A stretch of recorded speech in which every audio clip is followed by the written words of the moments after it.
Hello, and welcome to the second part of my Snowflake transition tutorial.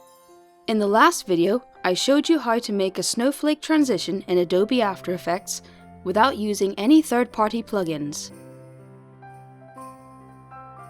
In this video, I'll show you one of the ways you can use this transition in Adobe Premiere.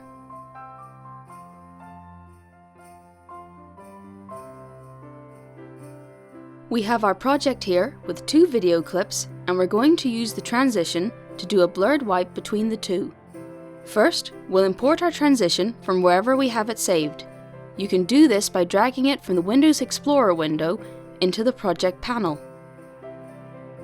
And then from there, drag it onto your timeline above your two clips.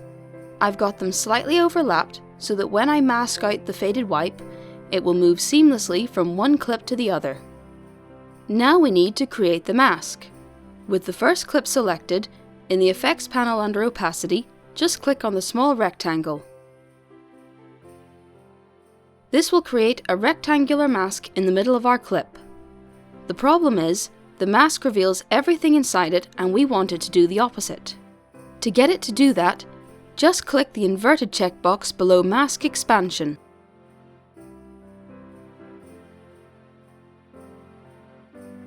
We'll adjust its size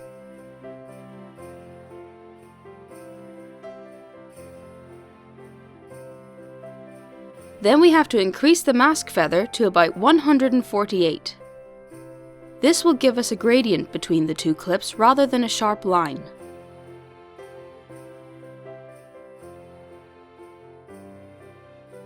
And lastly, we need to keyframe the mask to move from the left to the right along with the snowflakes. So like we did with the snowflakes in the last tutorial, we'll make sure we're at the beginning of the transition on our timeline, and then move the mask to just off the left-hand side of the clip and click the stopwatch icon.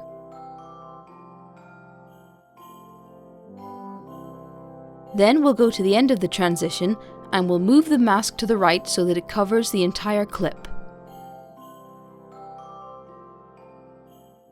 Now we'll scrub through the transition to make sure it's moving correctly.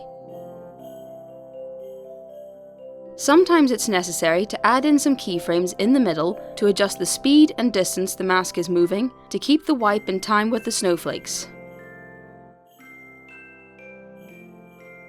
And once we're happy with the transition, it's time to export.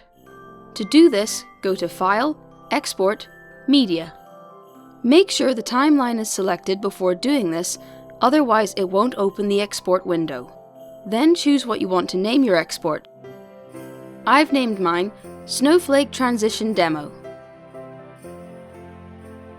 I've got mine set to the high quality 1080p HD preset with the format set to H.264. Then click Export.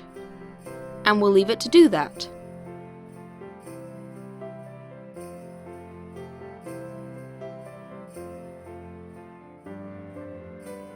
And here's the result. One transition with a blurred wipe.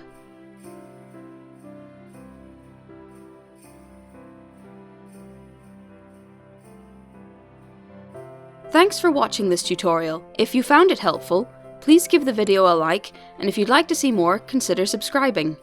If there are any tutorials you'd like to see, please leave me a comment and I'll see what I can do. And with that, I'll see you next time.